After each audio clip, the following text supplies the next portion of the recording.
Positive outcome ਹੈ IVF ਦਾ ਮੈਨੂੰ ਲੱਗਦਾ ਕਿ ਜਿਹੜੇ ਵੀਰੇ ਵਿੱਚ ਬਿਲਕੁਲ ਸ਼ੁਕਰਾਣੂ ਨਹੀਂ ਹੈਗੇ, ਮਤਲਬ ਉਹ ਬੰਦਾ ਜਨਾਨੀ ਕਦੀ ਨੈਚੁਰਲੀ ਬੱਚਾ ਕਰ ਹੀ ਨਹੀਂ ਸਕਦੇ, ਉਸ ਦੇ ਵਿੱਚ ਤੁਸੀਂ ਪ੍ਰੈਗਨੈਂਸੀ ਕਰ ਦਿੰਦੇ ਹੋ ਆਪਣੇ ਸ਼ੁਕਰਾਣੂਆਂ ਨਾਲ। ਇੱਕ ਆਪਾਂ ਸ਼ੁਕਰਾਣੂ ਜਿਹੜੇ ਹੈਗੇ ਉਸ ਦੀ ਗੋਲੀਆਂ ਚੋਂ ਕੱਢਦੇ ਹੈਗੇ ਆ, ਇੱਕ ਸ਼ੁਕਰਾਣੂ ਇੱਕ ਅੰਡੇ 'ਚ ਪਾਉਂਦੇ ਆ ਤੇ ਬੱਚਾ ਬਣ ਜਾਂਦਾ।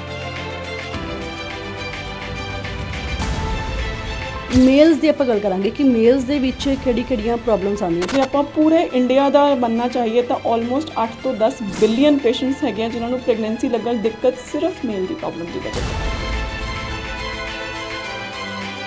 ਟਾਈਮ ਸਿਰ ਵਿਆਹ ਕਰੋਗੇ, ਟਾਈਮ ਸਿਰ ਬੱਚੇ ਕਰੋਗੇ ਤਾਂ ਹੀ ਅੱਗੇ ਚੱਲ ਕੇ ਉਹਨਾਂ ਨੂੰ ਪਾਲਣ ਜੋਗੇ ਵੀ ਰਹੋਗੇ। ਬੱਚਾ ਸਿਰਫ ਦੁਨੀਆ 'ਚ ਪੋਜ਼ਿਟਿਵ ਪ੍ਰੈਗਨੈਂਸੀ ਟੈਸਟ ਲਿਆ ਕੇ ਦੁਨੀਆ 'ਚ ਨਹੀਂ ਲਿਆਉਣਾ ਹੁੰਦਾ, ਉਹਨੂੰ 20 ਸਾਲ ਤੱਕ ਪਾਲਣਾ ਵੀ ਹੁੰਦਾ। ਅਸੀਂ ਨੋਵਾ IVF 'ਤੇ ਹਾਂ ਅਤੇ ਲੇਕਿਨ ਜਿੱਥੇ ਅਸੀਂ ਗੱਲ ਕਰ ਰਹੇ ਸੀ ਇਨਫਰਟੀਲਿਟੀ ਦੀ, ਫਰਟੀਲਿਟੀ ਪ੍ਰੀਜ਼ਰਵੇਸ਼ਨ ਦੀ, ਉੱਥੇ ਹੀ ਅਸੀਂ ਗੱਲ ਕਰਾਂਗੇ ਕਿ ਮੇਲਸ ਦੇ ਵਿੱਚ ਜਿਹੜੀ ਇਨਫਰਟੀਲਿਟੀ ਪਾਈ ਜਾਂਦੀ ਹੈ ਜਾਂ ਉਹ ਜਿਹੜੀ ਕਮੀ ਪਾਈ ਜਾਂਦੀ ਹੈ ਉਹ ਕਿਉਂ ਪਾਈ ਜਾਂਦੀ ਹੈ। ਅਤੇ ਮੇਰੇ ਨਾਲ ਇਸ ਟਾਈਮ ਨੇ ਡਾਕਟਰ ਮਨੀਸ਼ਾ ਜੈਨ ਜੀ ਨਾਲ ਗੱਲਬਾਤ ਕਰਦੇ ਹਾਂ। ਸਤਿ ਸ਼੍ਰੀ ਅਕਾਲ ਡਾਕਟਰ ਸਾਹਿਬ। ਸਤਿ ਸ਼੍ਰੀ ਅਕਾਲ ਜੀ। ਡਾਕਟਰ ਸਾਹਿਬ, ਬੜਾ ਇੰਪੋਰਟੈਂਟ ਮੁੱਦਾ ਹੈ ਕਿਉਂਕਿ ਜਦੋਂ ਵੀ ਅਸੀਂ ਆਪਣੀ ਜਨਰੇਸ਼ਨ ਬਾਰੇ ਗੱਲ ਕਰਦੇ ਹਾਂ ਜਾਂ ਗੱਲ ਸੋਚਦੇ ਹਾਂ ਕਿ ਸਾਡਾ ਕੋਈ ਜਿਹੜੀ ਅਗਲੀ ਜਨਰੇਸ਼ਨ ਹੋਵੇ ਬਹੁਤ ਖਾਸ ਹੋਵੇ, ਲੇਕਿਨ ਕੋਈ ਚਾਂਸਿਸ ਨਾ ਹੋਣ ਅਤੇ ਉਹਦੇ ਪਿੱਛੇ ਕਿਤੇ ਨਾ ਕਿਤੇ ਮੇਲ ਔਰ ਫੀਮੇਲ ਦੋਨਾਂ ਦਾ ਹੀ ਕੋਈ ਨਾ ਕੋਈ ਪ੍ਰੋਬਲਮ ਹੁੰਦੀ ਹੈ ਜਾਂ ਕਹਿ ਸਕਦੇ ਹੋ ਕਿ ਕੋਈ ਨਾ ਕੋਈ ਡਿਫੀਕਲਟੀ ਆ ਜਾਂਦੀ ਹੈ ਅਤੇ ਉਹਨੂੰ ਠੀਕ ਕਰਨ ਦੇ ਲਈ ਸਾਨੂੰ ਕੁਛ ਨਾ ਕੁਛ ਕਰਨਾ ਪੈਂਦਾ। ਸੋ ਮੇਲਸ ਦੀ ਆਪਾਂ ਗੱਲ ਕਰਾਂਗੇ ਕਿ ਮੇਲਸ ਦੇ ਵਿੱਚ ਕਿਹੜੀਆਂ ਪ੍ਰੋਬਲਮਸ ਆਉਂਦੀਆਂ। ਤੁਸੀਂ ਸਭ ਤੋਂ ਪਹਿਲਾਂ ਤੁਸੀਂ ਇਹ ਦੱਸੋ ਕਿ ਮੇਲਸ ਦੇ ਵਿੱਚ IVF ਹੈ ਜਾਂ ਕਹਿ ਸਕਦੇ ਹੋ ਕਿ ਮੇਲਸ ਦੇ ਵਿੱਚ ਆਪਾਂ ਕਿਵੇਂ ਡਿਵੈਲਪ ਕਰ ਸਕਦੇ ਹਾਂ ਐਗਸ ਨੂੰ, ਜਾਂ ਉਹਨੂੰ ਆਉਣ ਵਾਲੇ ਸਮੇਂ ਦੇ ਵਿੱਚ ਕਿਵੇਂ ਉਹਨੂੰ ਆਪਾਂ ਸਪਰਮਸ ਨੂੰ ਡਿਵੈਲਪ ਕਰ ਸਕਦੇ ਹਾਂ। ਦੇਖੋ, ਮੇਲਸ ਦੀ ਜਿਹੜੀ ਰਿਪੋਰਟ ਹੁੰਦੀ ਆ, ਆਪਾਂ ਜਿਵੇਂ ਜਾਂਦੇ ਹਾਂ ਕਾਫੀ ਵਾਰ ਬੱਚਾ ਨਹੀਂ ਠਹਿਰ ਰਿਹਾ, ਉਸ ਕਾਰਨ ਜਾਂਦੇ ਹਾਂ ਕਿ ਹਾਂਜੀ ਸਾਡੇ ਸ਼ੁਕਰਾਣੂ ਦੇ ਜਾਂਚ ਕਰ ਲਓ ਵੀ ਠੀਕ ਵੀ ਹੈਗੇ ਆ ਕਿ ਨਹੀਂ, ਜਨਾਨੀ ਦੇ ਅਲਟਰਾਸਾਊਂਡ ਕਰ ਲਓ, ਆਦਮੀ ਦੇ ਵੀਰੇ ਦੀ ਜਾਂਚ ਕਰ ਲਓ। ਤਾਂ ਉਹਦੇ ਵਿੱਚ ਤਾਂ ਆਪਾਂ ਦੇਖਦੇ ਹਾਂ ਦੋ ਤਰ੍ਹਾਂ ਦੀ ਰਿਪੋਰਟ ਆਉਂਦੀ, ਇੱਕ ਤਾਂ ਹੈਗੀ ਹੈ ਵਧੀਆ ਹੈਗੀ ਹੈ, ਇੱਕ ਹੈਗੀ ਹੈ ਘੱਟ ਹੈਗੇ ਆ। ਕਈਆਂ ਦੇ ਇੰਨੇ ਘੱਟ ਹੁੰਦੇ ਕਿ ਹੁੰਦੇ ਹੀ ਨਹੀਂ ਆ, ਆਪਾਂ ਪੂਰੇ ਦੇ ਪੂਰਾ ਵੀਰਾ ਛਾਣ ਲੈਂਦੇ ਹਾਂ, ਉਹਦੇ ਵਿੱਚੋਂ ਇੱਕ ਵੀ ਸ਼ੁਕਰਾਣੂ ਨਹੀਂ ਮਿਲਦਾ। ਤਾਂ ਉਸ ਕੇਸ ਵਿੱਚ ਆਪਾਂ ਨੂੰ ਪੇਸ਼ੈਂਟ ਨੂੰ ਦੱਸਣਾ ਪੈਂਦਾ ਵੀ ਤੇਰੀ ਕਿਸ ਉਹ ਚਾਹੁੰਦੀ। ਇੱਕ ਚੀਜ਼ ਹੈਗੀ ਤੁਹਾਡੀ ਜਮਾਂ ਨੋਰਮਲ ਹੈਗੀ ਹੈ, ਬੱਚਾ ਕਿਉਂ ਨਹੀਂ ਲੱਗ ਰਿਹਾ, ਉਹਦੇ ਅੱਗੇ ਟੈਸਟ ਕਰੀਏ। ਦੂਸਰੀ ਚੀਜ਼ ਹੈਗੀ ਸ਼ੁਕਰਾਣੂ ਘੱਟ ਹੈਗੇ ਹੈ ਅਤੇ ਇਸ ਨੂੰ ਵਧਾਉਣ ਵਾਸਤੇ ਆਪਾਂ ਜਾਂ ਤਾਂ ਦਵਾਈਆਂ ਦੇ ਸਕਦੇ ਹੈਗੇ ਹਾਂ ਜਾਂ ਹੈਲਪ ਕਰ ਸਕਦੇ ਹਾਂ ਜਿੰਨੇ ਘੱਟ ਹੈਗੇ ਉਹਨਾਂ ਨੂੰ ਅੰਡੇ ਤੱਕ ਪਹੁੰਚਾਉਣ ਵਾਸਤੇ। ਜਿਨ੍ਹਾਂ ਦੇ ਜਮ੍ਹਾਂ ਨਹੀਂ ਹੁੰਦੇ ਸ਼ੁਕਰਾਣੂ, ਉਹਨਾਂ 'ਚ ਆਪਾਂ ਨੂੰ ਅੱਗੇ ਹੋਰ ਬਹੁਤ ਤਕਨੀਕਾਂ ਹੈ ਜਿਨ੍ਹਾਂ ਦਾ ਸਹਾਰਾ ਲੈਣਾ ਪੈਂਦਾ। ਅੱਛਾ ਡਾਕਟਰ ਸਾਹਿਬ, ਇੰਡੀਆ ਦੇ ਵਿੱਚ ਤੇ ਗਲੋਬਲ ਵਰਲਡ ਵਾਈਡ ਕਿੰਨੇ ਕੁ ਕੇਸਿਸ ਨੇ ਮੇਲ ਦੇ ਵਿੱਚ ਜਿਨ੍ਹਾਂ ਦੇ ਸਾਰੇ ਸਪਰਮਸ ਨੇ ਉਹ ਡਿਵੈਲਪ ਨਹੀਂ ਆ, ਜਾਂ ਕਹਿ ਸਕਦੇ ਹੋ ਕਿ ਕੋਈ ਚਾਂਸ ਹੀ ਨਹੀਂ ਹੈ। ਤੁਸੀਂ ਇਹ ਮੰਨ ਕੇ ਚੱਲੋ ਜੇ ਆਪਾਂ 100 ਬੰਦੇ ਫੜੀਏ ਤਾਂ ਉਹਨਾਂ 'ਚੋਂ ਲਿਟਰਲੀ 10% ਲੋਕਾਂ ਨੂੰ ਬੱਚਾ ਨਹੀਂ ਹੁੰਦਾ। ਠੀਕ ਹੈ, ਉਹਨਾਂ 10% ਤੋਂ 1/3 ਲੋਕ ਜਿਹੜੇ ਹੁੰਦੇ ਹੈਗੇ ਆ ਉਹ ਸਿਰਫ ਮੇਲ ਪਾਰਟਨਰ ਦੀ ਪ੍ਰੋਬਲਮ ਦੀ ਵਜ੍ਹਾ ਤੋਂ ਬੱਚਾ ਨਹੀਂ ਕਨਸੀਵ ਕਰ ਪਾਉਂਦੇ। ਹੁਣ 1/3 ਮਤਲਬ 130 ਬਿਲੀਅਨ ਦੀ ਪੋਪੂਲੇਸ਼ਨ ਹਿੰਦੁਸਤਾਨ ਦੀ ਹੈਗੀ ਹੈ, ਤਾਂ 1/3 ਤਕਰੀਬਨ 5-6 ਬਿਲੀਅਨ ਹੋ ਜਾਂਦਾ ਹੈ ਸਿਰਫ ਹਿੰਦੁਸਤਾਨ ਦੀ ਜੇ ਆਪਾਂ ਗੱਲ ਕਰੀਏ। ਬਹੁਤ ਵੱਡੀ ਗੱਲ ਹੈ।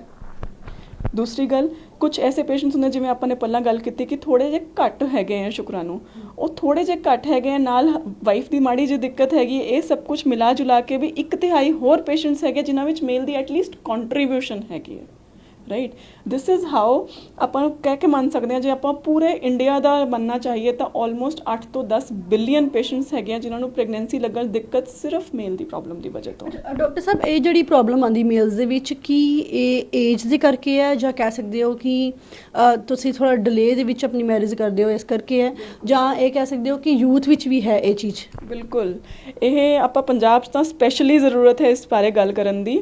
ਇੱਕ ਤਾਂ ਵੈਸੇ ਹੀ ਓਵਰਆਲ ਇੰਡੀਆ ਵਰਲਡ ਵਿੱਚ ਏਜ ਟੂ ਗੈਟ ਮੈਰਿਡ ਬਹੁਤ ਵੱਧਦੀ ਜਾ ਰਹੀ ਹੈ। ਪਹਿਲਾਂ ਜਿਹੜੇ ਆਪਣੇ ਵਿਆਹ 18, 20, 22 ਤੇ ਹੋ ਜਾਂਦੇ ਸੀ, ਅੱਜ ਕੱਲ੍ਹ 27, 28, 30 ਤੱਕ ਜਾਣ ਲੱਗ ਗਏ। ਈਵਨ ਲੇਡੀਜ਼ ਆਲਸੋ ਲੇਟ ਵਿਆਹ ਕਰਦੀਆਂ ਹੈਗੀਆਂ। ਠੀਕ ਹੈ, ਅਤੇ ਪਹਿਲਾਂ ਤਾਂ ਤੁਹਾਡੀ ਏਜ ਵੱਧਦੀ ਜਾਂਦੀ ਹੈ, ਫਿਰ ਵਿਆਹ ਤੋਂ ਬਾਅਦ ਕਹਿੰਦੇ ਅਸੀਂ ਹਲੇ ਨਹੀਂ ਕਰਨਾ ਬੱਚਾ, ਲੇਟ ਕਰਾਂਗੇ। ਇੱਕ ਚੀਜ਼। ਦੂਸਰਾ, ਪੰਜਾਬ ਵਿੱਚ ਜਿਮ ਪ੍ਰੋਡਕਟਸ ਦਾ ਬਹੁਤ ਜ਼ਿਆਦਾ ਰੋਲ ਹੈ। ਇਹ ਜਿਹੜੇ ਟੈਸਟੋਸਟੇਰੋਨ ਦੇ ਇੰਜੈਕਸ਼ਨਸ ਹੈ, ਸਟੀਰੋਇਡ ਦੇ ਇੰਜੈਕਸ਼ਨਸ ਹੈ, ਦੇ ਡਿਕਰੀਜ਼ ਮਤਲਬ ਜ਼ੀਰੋ ਹੁੰਦਾ। ਦੇਖੇ ਅੱਜ ਆਇਆ ਮਰੀਜ਼, ਸੀਮਨ ਬਿਲਕੁਲ ਵਧੀਆ ਹੈ, ਆਪਾਂ ਨੇ ਸਟਾਰਟ ਕਰਤਾ ਪ੍ਰੋਸੀਜਰ ਜੋ ਵੀ ਸੀਗਾ ਕਿ ਬਿਨਾਂ ਗੱਲ ਦੇ ਪ੍ਰੈਗਨੈਂਸੀ ਨਹੀਂ ਹੋ ਰਹੀ, ਚਲੋ ਨੈਕਸਟ ਸਟੇਜ 'ਤੇ ਮੁੱਕਦੇ ਹੈਗੇ ਆਪਾਂ, ਜਾਂਦੇ ਹਾਂ ਨੈਕਸਟ ਸਟੇਜ 'ਤੇ। ਉਹਦੇ ਵਿੱਚ ਜਾ ਕੇ ਆਪਾਂ ਜਿੱਦਣ ਫਾਈਨਲ ਡੇ ਹੁੰਦਾ ਦੁਬਾਰਾ ਸ਼ੁਕਰਾਣੂ ਲਿੱਤਾ ਨਿਲ। ਕੀ ਰੀਜ਼ਨ ਹੈ? ਪੇਸ਼ੈਂਟ ਦੇ ਹਿਸਟਰੀ ਵਿੱਚ ਜਾਂਦੇ ਹਾਂ ਤਾਂ ਪਤਾ ਲੱਗਦਾ ਟੈਸਟੋਸਟੇਰੋਨ ਦੇ ਇੰਜੈਕਸ਼ਨਸ ਲੈ ਰਹੇ ਸੀਗੇ, ਚੰਗੇ ਭਲੇ ਸ਼ੁਕਰਾਣੂ ਜ਼ੀਰੋ ਹੋ ਰੱਖੇ। ਮੋਟਾਪਾ ਪੰਜਾਬ ਵਿੱਚ ਤਾਂ ਆਪਾਂ ਦੇਖਦੇ ਹਾਂ ਕੰਪੇਅਰ ਟੂ ਰੈਸਟ ਆਫ ਦਾ ਇੰਡੀਆ, ਪੰਜਾਬ ਵਿੱਚ ਮੋਟਾਪੇ ਦਾ ਤਾਦਾਦ ਜ਼ਿਆਦਾ ਹੈ। ਉਸ ਕਾਰਨ ਵੀ ਮੇਲਸ ਦੇ ਵਿੱਚ ਫੀਮੇਲ ਹਾਰਮੋਨ ਬਣਨੇ ਸ਼ੁਰੂ ਹੋ ਜਾਂਦੇ ਆ। ਜਿਵੇਂ ਫੀਮੇਲ ਵਿੱਚ ਸ਼ੁਕਰਾਣੂ ਨਹੀਂ ਹੁੰਦੇ ਤਾਂ ਆਦਮੀਆਂ ਦੇ ਵਿੱਚ ਸ਼ੁਕਰਾਣੂ ਬਣਨੇ ਘੱਟ ਹੋ ਜਾਂਦੇ ਆ। ਬਹੁਤ ਵੱਡੀ ਗੱਲ ਹੈ। ਡਾਕਟਰ ਸਾਹਿਬ ਇੱਕ ਹੋਰ ਵੀ ਗੱਲ ਦੱਸੋ ਕਿ ਜਿਵੇਂ ਆਪਾਂ ਫਰੀਜ਼ ਕਰ ਲੈਂਦੇ ਹਾਂ ਐਗਸ ਨੂੰ, ਲੇਕਿਨ ਆਪਾਂ ਮੇਲ ਦੇ ਜਿਹੜੇ ਸਪਰਮਸ ਨਾ ਉਹ ਕੀ ਉਹਨਾਂ ਨੂੰ ਫਰੀਜ਼ ਕਰ ਸਕਦੇ ਹਾਂ, ਜਾਂ ਇਹ ਕਹਿ ਸਕਦੇ ਹੋ ਕਿ ਜਿਹੜਾ ਪ੍ਰੋਸੈਸ ਉਹਦੇ ਵਿੱਚ ਹੁੰਦਾ ਕਿ ਫਰਟੀਲਿਟੀ ਪ੍ਰੀਵੈਂਸ਼ਨ ਦਾ, ਪ੍ਰੀਜ਼ਰਵੇਸ਼ਨ ਦਾ, ਕੀ ਮੇਲਸ ਦੇ ਵਿੱਚ ਹੈ ਇਹ ਪ੍ਰੋਸੈਸ ਕੋਈ? ਬਿਲਕੁਲ, ਬਲਕਿ ਮੇਲਸ ਦੇ ਵਿੱਚ ਜਿਹੜਾ ਫਰਟੀਲਿਟੀ ਪ੍ਰੀਜ਼ਰਵੇਸ਼ਨ ਹੈ ਦੈਟ ਇਜ਼ ਮੋਰ ਇਫੈਕਟਿਵ। ਕਿਉਂ? ਕਿਉਂਕਿ ਸ਼ੁਕਰਾਣੂ ਨੂੰ ਫਰੀਜ਼ ਕਰਨਾ ਕੰਪੈਰੀਟਿਵਲੀ ਅੰਡੇ ਨਾਲੋਂ ਜ਼ਿਆਦਾ ਆਸਾਨ ਹੈ।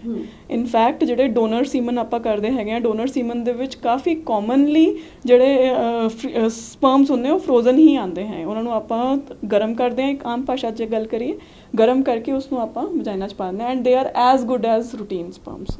ਓਕੇ ਡਾਕਟਰ ਸਾਹਿਬ, ਮੈਂ ਪੜ੍ਹਿਆ ਸੀ PESA ਔਰ TESE, ਕੀ ਉਹਦਾ ਕੀ ਪ੍ਰੋਸੈਸ ਹੈ? ਬਹੁਤ ਵਧੀਆ ਸਵਾਲ ਹੈ ਜੀ। ਬੇਸਿਕਲੀ ਹੁੰਦਾ ਕੀ ਹੈ, ਜਦੋਂ ਆਪਾਂ ਸ਼ੁਕਰਾਣੂ ਦੀ ਜਾਂਚ ਕਰਦੇ ਹੈਗੇ ਆ, ਸ਼ੁਕਰਾਣੂ ਦੀ ਜਾਂਚ ਦੇ ਟਾਈਮ 'ਤੇ ਆਪਾਂ ਨੂੰ ਪਤਾ ਲੱਗਦਾ ਕਿ ਬਿਲਕੁਲ ਸ਼ੁਕਰਾਣੂ ਨਹੀਂ ਹੈਗੇ। ਜਿਹੜਾ ਵੀਰੇ ਆਇਆ ਉਹਦੇ ਵਿੱਚ ਕੋਈ ਸ਼ੁਕਰਾਣੂ ਨਹੀਂ ਨਿਕਲਿਆ ਹੈਗਾ, ਬਟ ਪੇਸ਼ੈਂਟ ਕਹਿੰਦਾ ਮੈਂ ਤਾਂ ਡੋਨਰ ਸੀਮਨ ਨਹੀਂ ਉਹ ਲੈਣਾ। ਠੀਕ ਹੈ, ਉਸ ਕੇਸ ਵਿੱਚ ਇੱਕ ਬਹੁਤ ਹੀ ਸਿੰਪਲ ਤਕਨੀਕ ਹੈ, ਉਸ ਦੀ ਜਿਹੜੀ ਗੋਲੀਆਂ ਹੁੰਦੀਆਂ ਆਦਮੀ ਦੀਆਂ, ਉਸ ਗੋਲੀਆਂ ਦੇ ਵਿੱਚ ਆਪਾਂ ਨੀਡਲ ਪਾ ਕੇ ਉਸ 'ਚੋਂ ਸ਼ੁਕਰਾਣੂ ਕੱਢ ਲੈਂਦੇ ਹਾਂ। ਇਸ ਵਿੱਚ IVF ਦੀ ਤਕਨੀਕ ਦੇ ਦੌਰਾਨ ਇਕਸੀ ਕਰਦੇ ਹਾਂ, ਜਿਹਦੇ ਵਿੱਚ ਇੱਕ ਅੰਡਾ ਪਕੜ ਕੇ ਉਸ ਦੇ ਵਿੱਚ ਇੱਕ ਸ਼ੁਕਰਾਣੂ ਪਾ ਕੇ ਬੱਚਾ ਬਣਾਉਂਦੇ ਹਾਂ ਅੱਖਾਂ ਦੇ ਸਾਹਮਣੇ ਮਾਈਕਰੋਸਕੋਪ ਦੇ ਥੱਲੇ। ਜਿਵੇਂ ਤੁਸੀਂ ਦੇਖ ਸਕਦੇ ਹੋ ਇੱਕ ਮਾਈਕਰੋਸਕੋਪ ਹੈ, ਇਹਦੇ ਵਿੱਚ ਹੀ ਆਪਾਂ ਰੱਖਦੇ ਹਾਂ ਡਿਸ਼, ਅੰਡਾ ਰੱਖਦੇ ਹਾਂ, ਉਹਦੇ ਵਿੱਚ ਸ਼ੁਕਰਾਣੂ ਪਾ ਦਿੰਦੇ ਹਾਂ ਐਂਡ ਉਸ ਨਾਲ ਬੱਚਾ ਬਣ ਜਾਂਦਾ ਹੈ। ਐਂਡ ਇਹਦਾ IVF ਦਾ ਸਕਸੈਸ ਰੇਟ ਇਜ਼ ਨੀਅਰਲੀ 70-80%। ਮਤਲਬ I am yet to see ਕਿ ਜਿਹਦੇ ਸ਼ੁਕਰਾਣੂ ਮਿਲ ਗਏ ਹੋਣ, ਬੱਚਾ ਬਣ ਗਿਆ ਹੋਵੇ ਤਾਂ ਪ੍ਰੈਗਨੈਂਸੀ ਨਾ ਹੋਵੇ। ਬਹੁਤ ਹੀ ਕਾਮਯਾਬ ਤਕਨੀਕ। ਪਰ ਇੱਥੇ ਇੱਕ ਸਵਾਲ ਆਉਂਦਾ ਹੈ ਕਿ ਅਸੀਂ ਉਹਨੇ ਗੱਲ ਕੀਤੀ ਸੀ ਕਿ ਕਈਆਂ ਦੇ ਨੋ ਸਪਰਮਸ ਹੁੰਦੀਆਂ, ਮਤਲਬ ਕਿ ਕਿਸੇ ਦੇ ਕੋਈ ਸਪਰਮਸ ਹੈ ਹੀ ਨਹੀਂ ਹੈ। ਸੋ ਉਹਦੇ ਵਿੱਚ ਉਸ ਚੀਜ਼ ਨੂੰ ਡਿਵੈਲਪ ਕਰਨਾ, ਜਾਂ ਇਹ ਕਹਿ ਸਕਦੇ ਹੋ ਕਿ ਉਹਨਾਂ ਦਾ ਖੁਦ ਦਾ ਹੀ ਬੱਚਾ ਹੋਵੇ ਉਹ, ਤੇ ਉਹਦੇ ਵਿੱਚ ਉਸ ਕੇਸ ਦੇ ਵਿੱਚ ਤੁਸੀਂ ਕੀ ਕਰਦੇ ਹੋ? ਇਹ ਤਾਂ ਸਭ ਵਨ ਆਫ ਦਾ ਵੈਰੀ ਕਹਿ ਲਓ ਪੋਜ਼ਿਟਿਵ ਆਊਟਕਮ ਹੈ IVF ਦਾ। ਮੈਨੂੰ ਲੱਗਦਾ ਕਿ ਜਿਹੜੇ ਵੀਰੇ ਵਿੱਚ ਬਿਲਕੁਲ ਸ਼ੁਕਰਾਣੂ ਨਹੀਂ ਹੈਗੇ, ਮਤਲਬ ਉਹ ਬੰਦਾ ਜਨਾਨੀ ਕਦੀ ਨੈਚੁਰਲੀ ਬੱਚਾ ਕਰ ਹੀ ਨਹੀਂ ਸਕਦੇ, ਉਸ ਦੇ ਵਿੱਚ ਤੁਸੀਂ ਪ੍ਰੈਗਨੈਂਸੀ ਕਰ ਦਿੰਦੇ ਹੋ ਆਪਣੇ ਸ਼ੁਕਰਾਣੂਆਂ ਨਾਲ। ਐਜ਼ ਆਈ ਟੋਲਡ ਯੂ ਕਿ ਇੱਕ ਆਪਾਂ ਸ਼ੁਕਰਾਣੂ ਜਿਹੜੇ ਹੈਗੇ ਉਸ ਦੀ ਗੋਲੀਆਂ 'ਚੋਂ ਕੱਢਦੇ ਹੈਗੇ ਆ, ਇੱਕ ਸ਼ੁਕਰਾਣੂ ਇੱਕ ਅੰਡੇ 'ਚ ਪਾਉਂਦੇ ਆ ਅਤੇ ਬੱਚਾ ਬਣ ਜਾਂਦਾ ਹੈ। ਕੁਝ ਪੇਸ਼ੈਂਟਸ ਕਹਿੰਦੇ ਨਹੀਂ ਜੀ ਅਸੀਂ ਇੰਨਾ ਵੱਡਾ ਪ੍ਰੋਸੀਜਰ ਅੱਗੇ ਤੱਕ ਨਹੀਂ ਕਰਾਉਣਾ ਹੈਗਾ, ਸਾਨੂੰ ਕੋਈ ਦਿੱਕਤ ਨਹੀਂ ਹੈ, ਤੁਸੀਂ ਸਿੰਪਲ ਇਲਾਜ ਦੱਸੋ। ਤਾਂ ਉਹਦਾ ਸਿੰਪਲ ਇਲਾਜ ਹੈ, ਤੁਸੀਂ ਮੂਵੀ ਦੇਖੀ ਹੋਗੀ ਵਿੱਕੀ ਡੋਨਰ, ਇੱਦਾਂ ਹੀ ਡੋਨਰ ਬੈਂਕ ਹੁੰਦੇ ਆ। ਡੋਨਰ ਬੈਂਕ ਵਿੱਚ ਹਰ ਬਲੱਡ ਗਰੁੱਪ ਦਾ, ਹਰ ਹਾਈਟ ਦਾ ਔਰ ਹਰ ਕਲਰ ਦਾ ਆਪਣੇ ਕੋਲ ਵੀਰੇ ਹੁੰਦਾ ਹੈਗਾ, ਸ਼ੁਕਰਾਣੂ ਜਿਹਨੂੰ ਆਪਾਂ ਕਹਿੰਦੇ ਹੈਗੇ ਆ। ਉਹ ਫਰੀਜ਼ ਹਾਲਤ ਵਿੱਚ ਰਹਿੰਦੇ ਹੈਗੇ ਆ। ਜਿਹੜੇ ਪੇਸ਼ੈਂਟ ਆਏ, ਜਿਵੇਂ ਸਪੋਜ਼ ਕਰੋ ਕਿਸੇ ਦੀ ਹਾਈਟ 6 ਫੀਟ ਹੈਗੀ ਹੈ, ਬਹੁਤ ਗੋਰਾ ਬੰਦਾ ਹੈ, ਬਾਲ ਕਾਲੇ ਰੰਗ ਦੇ, ਅੱਖਾਂ ਕਾਲੇ ਰੰਗ ਦੀਆਂ, ਉਹਦਾ ਬਲੱਡ ਗਰੁੱਪ ਇਹ ਹੈ, ਸਾਰੇ ਜੈਨੇਟਿਕ ਟੈਸਟ, ਸਾਰੇ HIV ਵਗੈਰਾ ਦੇ ਸਾਰੇ ਟੈਸਟ ਕਰਾ ਕੇ ਐਨ ਨੋਰਮਲ ਵਧੀਆ ਸੀਮਨ ਲੈ ਕੇ ਜਿਸ ਦਿਨ ਅੰਡਾ ਤਿਆਰ ਹੁੰਦਾ ਲੇਡੀ ਦਾ, ਉਸ ਦਿਨ ਉਹਦੇ ਯੂਟਰਸ ਵਿੱਚ ਪਾ ਦਿੰਦੇ ਹਾਂ।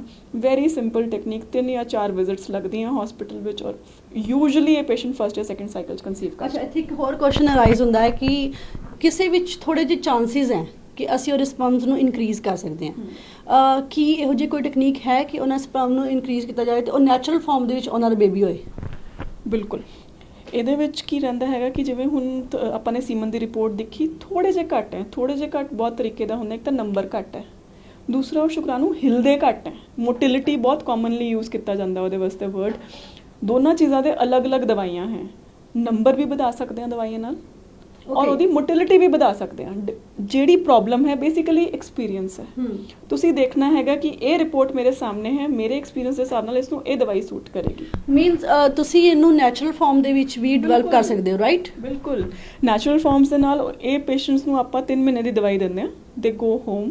ਉਹਨਾਂ ਨੂੰ ਆਪਾਂ ਨੈਚੁਰਲੀ ਟਰਾਈ ਕਰਨ ਦੇ ਅੱਛੇ ਦਿਨ ਦੱਸਦੇ ਹਾਂ ਐਂਡ ਐਕਚੁਅਲੀ ਦੱਸ ਰਹੀ ਹਾਂ, ਮਤਲਬ ਜੇ ਆਪਾਂ 10 ਪੇਸ਼ੈਂਟ ਇਹੋ ਜਿਹੇ ਭੇਜਦੇ ਹਾਂ, 2 ਪੇਸ਼ੈਂਟ 3 ਮਹੀਨੇ ਬਾਅਦ ਖੁਦ ਬੱਚਾ ਲੈ ਕੇ ਆ ਜਾਂਦਾ। ਦੈਟਸ ਨਾਈਸ, ਬੜਾ ਅੱਛਾ ਤੁਸੀਂ ਸਮਝਾਇਆ। ਔਰ ਮੈਂ ਚਾਹਾਂਗੀ ਕਿ ਤੁਸੀਂ ਆਡੀਅנס ਨੂੰ ਆਪਣੇ ਜਾਂ ਕਿ ਜਿਹੜੇ ਕਪਲਸ ਚਾਹੁੰਦੇ ਨੇ ਕਿ ਉਹਨਾਂ ਦੀ ਨੈਕਸਟ ਜਨਰੇਸ਼ਨ ਆਏ ਤੇ ਉਹਨਾਂ ਨੂੰ ਕੋਈ ਮੈਸੇਜ ਵੀ ਦਿਓ। ਬੇਟਾ ਮੇਰਾ ਤਾਂ ਇੱਕੋ ਹੀ ਮੈਸੇਜ ਹੈਗਾ, ਆਪਣੇ ਬੜੇ ਬੁੜੇ ਕਹਿੰਦੇ ਸੀਗੇ 25 ਤੱਕ ਵਿਆਹ ਕਰ ਲਓ, 30 ਤੱਕ ਬੱਚੇ ਕਰ ਲਓ। ਆਪਣੀ ਸਾਈਡ ਦੇ ਜਿਹੜੇ ਲੋਕ ਹੈਗੇ ਆ, ਆਪਣੀ ਬੋਡੀਜ਼ ਲੜਕੀਆਂ ਦੀ ਸਭ ਦੀ ਇसी ਹਿਸਾਬ ਨਾਲ ਬਣੀ ਹੋਈ ਹੈ, ਆਪਣੀ ਜੈਨੇਟਿਕਸ। ਆਪਾਂ ਲੋਕ 25 ਤੱਕ ਐਨ ਵਧੀਆ ਫਲਦੀ ਫੁੱਲਦੀ ਹਾਲਤ ਵਿੱਚ ਹੁੰਦੇ ਹਾਂ, 30 ਤੱਕ ਬੱਚੇ ਕਰ ਲਓ, ਮੈਕਸੀਮਮ ਉਸ ਨੂੰ ਖਿੱਚ ਕੇ 34-35 ਤੱਕ ਲੈ ਕੇ ਜਾ ਸਕਦੇ ਹਾਂ। ਟਾਈਮ ਸਿਰ ਵਿਆਹ ਕਰੋਗੇ, ਟਾਈਮ ਸਿਰ ਬੱਚੇ ਕਰੋਗੇ, ਤਾਂ ਹੀ ਅੱਗੇ ਚੱਲ ਕੇ ਉਹਨਾਂ ਨੂੰ ਪਾਲਣ ਜੋਗੇ ਵੀ ਰਹੋਗੇ। ਬੱਚਾ ਸਿਰਫ ਦੁਨੀਆ 'ਚ ਪੋਜ਼ਿਟਿਵ ਪ੍ਰੈਗਨੈਂਸੀ ਟੈਸਟ ਲਿਆ ਕੇ ਦੁਨੀਆ 'ਚ ਨਹੀਂ ਲਿਆਉਣਾ ਹੁੰਦਾ, ਉਹਨੂੰ 20 ਸਾਲ ਤੱਕ ਪਾਲਣਾ ਵੀ ਹੁੰਦਾ ਹੈ। ਜਿਹੜਾ ਬੰਦਾ ਮੈਂ ਦੁਨੀਆ 'ਚ ਲੈ ਕੇ ਆ ਰਹੀ ਹਾਂ, ਉਸਦੀ 20 ਸਾਲ ਦੀ ਜ਼ਿੰਮੇਵਾਰੀ ਮੇਰੇ ਕੋਲ ਹੈਗੀ ਹੈ। ਤਾਂ practically I am very happy ਜਿਹੜੇ ਲੋਕ ਜਲਦੀ ਟਾਈਮ 'ਤੇ ਵਿਆਹ ਕਰਦੇ ਆ। ਜਲਦੀ ਜੇ ਕੋਈ ਦਿੱਕਤ ਹੈਗੀ ਤਾਂ ਵੀ ਤਾਂ ਟਾਈਮ ਸੇ 2-3 ਸਾਲ ਟਰਾਈ ਕਰੋਗੇ ਤਾਂ ਹੀ ਡਾਕਟਰ ਕੋਲ ਜਾਓਗੇ ਨਾ। ਜਦ ਤੁਸੀਂ ਵਿਆਹ ਹੀ 35 ਤੇ ਕਰਨਾ, 2-3 ਸਾਲ ਟਰਾਈ ਕਰੋਗੇ, ਉਦੋਂ ਤੱਕ ਫਰਟੀਲਿਟੀ ਖਤਮ ਹੋ ਜਾਂਦੀ ਹੈ। Secondly, gym supplements, protein powder is still okay. Don't indulge in testosterone or steroid injections just to form your body. ਇੱਕ ਪ੍ਰੋਪਰ ਕੰਸਲਟੈਂਟ, ਦੇਰ ਆਰ ਮੈਨੀ ਕੰਸਲਟੈਂਟਸ, ਪ੍ਰੋਪਰ ਕੰਸਲਟੈਂਟ ਨੂੰ ਮਿਲੋ, ਉਹਨਾਂ ਤੋਂ ਪੁੱਛ ਕੇ ਅੱਛੀ ਡਾਈਟ ਐਂਡ ਸਭ ਕੁਝ ਲਓ। ਇਹਨਾਂ ਦੇ ਨਾਲ ਜਿਮ ਦੀ ਬਾਡੀ ਬਣਾਉਣਾ ਇਜ਼ ਨੋਟ ਰਾਈਟ। ਸੋਚ ਸਮਝ ਕੇ ਆਪਣਾ weight ਘੱਟ ਰੱਖੋ। ਤੰਬਾਕੂ, ਬੀੜੀ ਇਹਨਾਂ ਦਾ ਸੇਵਨ ਬਿਲਕੁਲ ਘੱਟ ਕਰੋ। Smoking is the most common cause of decreased fertility in males. ਜਿਹੜੇ ਮੇਲ ਸਮੋਕਿੰਗ ਛੱਡਦੇ ਆ, ਵਰਚੁਅਲੀ 1.5 ਤੋਂ 2 ਸਾਲ ਦੇ ਅੰਦਰ ਅੰਦਰ ਸਿਰਫ ਸਮੋਕਿੰਗ ਛੱਡਣ ਭਰ ਨਾਲ ਪ੍ਰੈਗਨੈਂਸੀ ਹੋ ਜਾਂਦੀ। ਸੋ ਤੁਸੀਂ ਬੜੀ ਵਧੀਆ ਗੱਲ ਕੀਤੀ ਹੈ ਕਿ ਤੁਸੀਂ ਅਗਰ ਟਾਈਮ ਸਿਰ ਕੋਈ ਵੀ ਚੀਜ਼ ਕਰਦੇ ਹੋ ਤੇ ਕੋਈ ਪ੍ਰੋਬਲਮ ਆਂਦੀ ਵੀ ਹੈ ਤੇ ਤੁਸੀਂ ਉਸ ਚੀਜ਼ ਦੇ ਪ੍ਰੋਬਲਮ ਨੂੰ ਸੋਲਵ ਵੀ ਕਰ ਸਕਦੇ ਹੋ ਅਗਰ ਤੁਹਾਡੇ ਕੋਲ ਟਾਈਮ ਹੈਗਾ। ਸੋ ਟਾਈਮ ਦੇ ਨਾਲ ਹਰ ਚੀਜ਼ ਕਰਨੀ ਚਾਹੀਦੀ ਹੈ। ਕੈਮਰਾ ਪਰਸਨ ਬਨੀ ਦੇ ਨਾਲ ਰਾਮਪ੍ਰੀਤ ਕੌਰ, PDC ਨਿਊਜ਼, ਚੰਡੀਗੜ੍ਹ।